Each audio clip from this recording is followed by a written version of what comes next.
And if we shift course here, WTA Finals, unforgettable weekend without a doubt for Elena Rybakina, who I would say probably a surprise champion at this event. Huge result in Riyadh, biggest prize money payout in women's tennis history, nearly 5.3 million US dollars. Look, I thought Aryna Sabalenka was obviously the favorite going into this tournament, without a doubt. World number one reigning, and it's Rybakina who plays pretty much a flawless tournament and played lights out in the finals to kind of snatch this title away. And it's really her biggest win since she won Wimbledon 3 years ago. And I think it's a cool way to end the season for the women because 4 different slam champions and now a different player winning the year-end WTA Finals. You start the year with Madison Keys winning her maiden slam at the Australian Open. Incredible. Coco gets her first major on clay at Roland Garros. Iga gets her first on grass at Wimbledon. And then Sabalenka, the world number one, who we all thought was going to have already won one by that point of the season, grabs that U.S. Open title to finish her slam season on a high. And then of all the players, Ben, I mean, who more than Elena Rybakina needed this one, I would say, of all 8 players in there. And yeah, it could be argued that, Jessie Pegula maybe needed one or one of the other players, perhaps, I guess, Amanda Anisimova, maybe to get that big title, lift that big title, although she had a fantastic season to establish herself as a legit bona fide top 10 player. But I think, honestly, Rybakina was the one who maybe needed this the most. Very well said. And look, she started off the tournament great with a clean win over Anisimova. The turning point for me, though, was she was down a set to Iga Swiatek and then rolled through, winning 12 of the next 13 games in that match against Iga, and kept Iga out of the semifinals. 3-6, 6-1, 6 love, just stormed past her, and rallies for a 3-set win against Pegula in the semis, and then one of the best tiebreaks probably of 2025 that she played against Aryna Sabalenka in that second set. 7-0 against a player with that level of power and that type of serve tells you just how she was feeling the ball. And I don't think Rybakina is one necessarily for political statements, but she did make a statement of her own right at the end of this tournament, where she declined a photo op with the WTA CEO. And, we've spoken about the off-court distractions that Rybakina has dealt with her ex-coach Stefano Vukov, who was banned by the WTA to attend events for alleged emotional abuse towards the player. Rybakina has always pushed back against those allegations, and I think she felt that the WTA were unfair in their conversations with her in regards to this issue. So that was kind of her statement right at the end of the tournament. Depending on how you view it, fair or foul. But look, she earned this title absolutely with her tennis. Yeah, it ends a real up and down season for Elena Rybakina and for her positivity, which hopefully she can carry forward into 2026. I think she adds a lot to the mix at the top of the game, and not forgotten, certainly not forgotten, but maybe not held in the view of tennis media at the same level as some of the other players that are in this tournament that have been winning the majors. Yeah, and maybe this puts her back into that conversation for the coming season. definitely. And, with her game, there's no reason she shouldn't be a threat at the Australian Open. I mean, she's finaled there before. And now that her peak tennis is back, she'll have that opportunity again. Interesting season, end of season for Aryna Sabalenka, by the way, just to touch on that, because she had such a formidable year, and I feel like she lost a number of finals this season. She always positioned herself right at the tail end of tournaments consistently, whether it was French Open, that devastating loss to Coco Gauff, coming up short at the Australian Open to Madison Keys, who won her first career major title, and semis of Wimbledon, which is obviously still a good result. She did get her U.S. Open title, defending that one. But I'm sure she would almost want more given the standard that she generally holds herself to. I mean, she finaled Indian Wells as well. She's just kind of runner up a lot this year.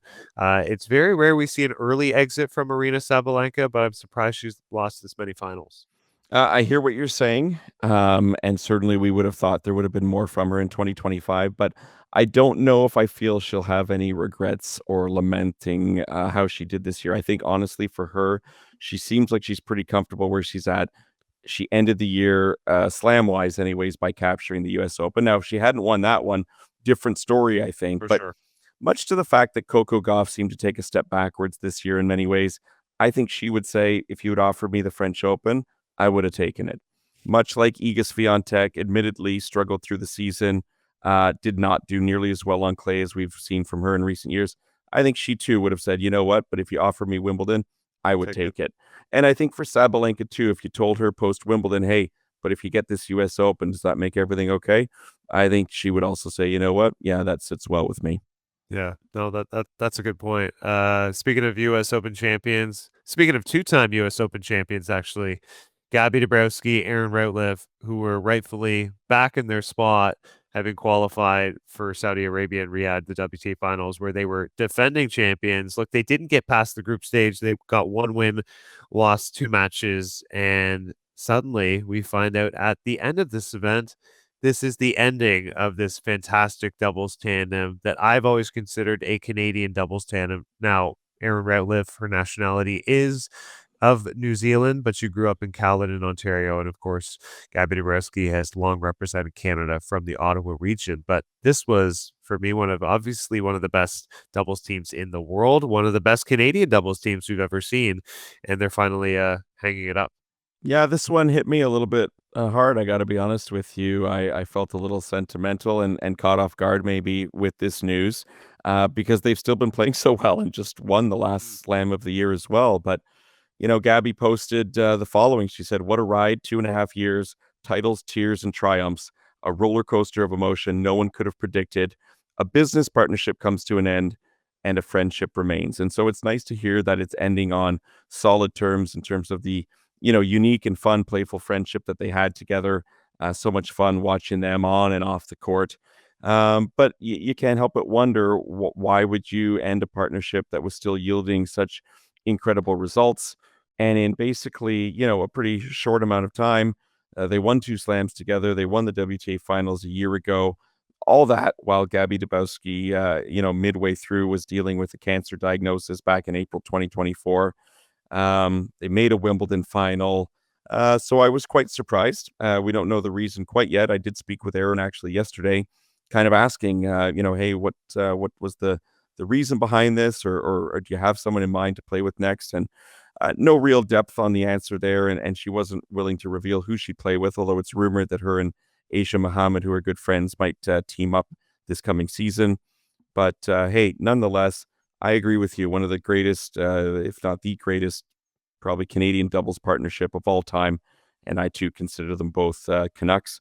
And I look forward to what they can both do separately and think that the two of them will still remain top 10 doubles players and wish them all the success in the world. Undoubtedly, I think they're going to stay at the top of the doubles game. Both of them have such great skill sets and feel for the game in different ways, but they both command such a presence at the net. Erin with her height, her impressive serve, Gaby with her skill set on her volleys is fantastic, and her redirection and how she can take the ball early is so impressive.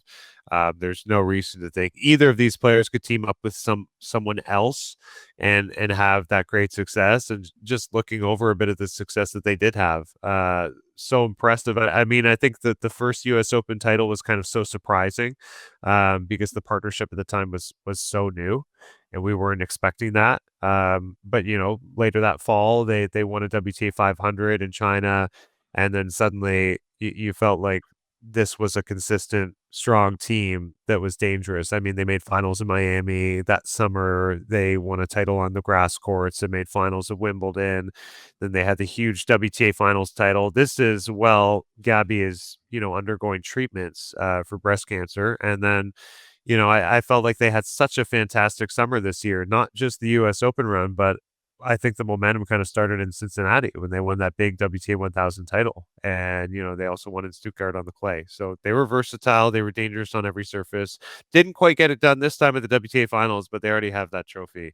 And it's just such a tremendous partnership with so much success. And hey, they've both proven they can play with other players. I mean, Gaby had lots of success before teaming up with Erin Routliffe. She was already an established top 10 WTA doubles player. For sure. Erin Routliffe, really, her career took off going from outside the top 30 into the top of the doubles world after teaming with Gaby. But, there were times where Gaby was taking breaks either for health reasons or injuries and things like that. And whenever Erin would seem to partner with someone else, she'd still seemingly have a lot of success. So I think that bodes well for her. I know it doesn't bode well for me being able to watch them play against one another in the future. So That's true. I don't look forward to that. But I do, I just find it very, very lovely, for lack of a better word, to hear that they're on good terms while they part ways as doubles partners. Thank you guys so much for watching us at Matchpoint Canada. If you like our work, follow along, hit the subscribe button below.